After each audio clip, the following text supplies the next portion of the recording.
જય સ્વામિનારાયણ. ગુજરાતી મહિનાઓ અને તેમાં આવતા તહેવારો આપણી વચ્ચેથી જાણે વિસરાઈ જ ગયા છે. તો આજે શ્રી સ્વામિનારાયણ ગુરુકુલ ઇન્ટરનેશનલ સ્કૂલના ચોથા ધોરણના વિદ્યાર્થીઓ આપણને ગુજરાતી મહિનાઓ અને તેમાં આવતા તહેવારો વિશે થોડી જાણકારી આપશે. ગુજરાતી મહિનાઓ અને તેમાં આવતા તહેવારો. કાર્તકમાં નૂતન વર્ષ ભાઈ દિવાળી આવે છે. મક્ષર પોષ મહિનામાં મકર સંક્રાંતિ આવે છે.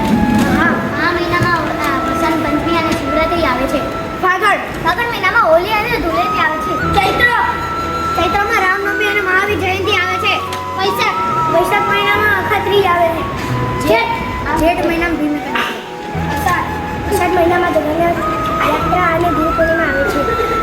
શ્રાવણ મહિનામાં રક્ષાબંધન અને જન્માષ્ટમી આવે છે. ભાદરવો મહિનામાં ગણેશ ચતુર્થી આવે છે. આસો મહિનામાં દશેરા ધનતેરસ અને દિવાળી આવે છે.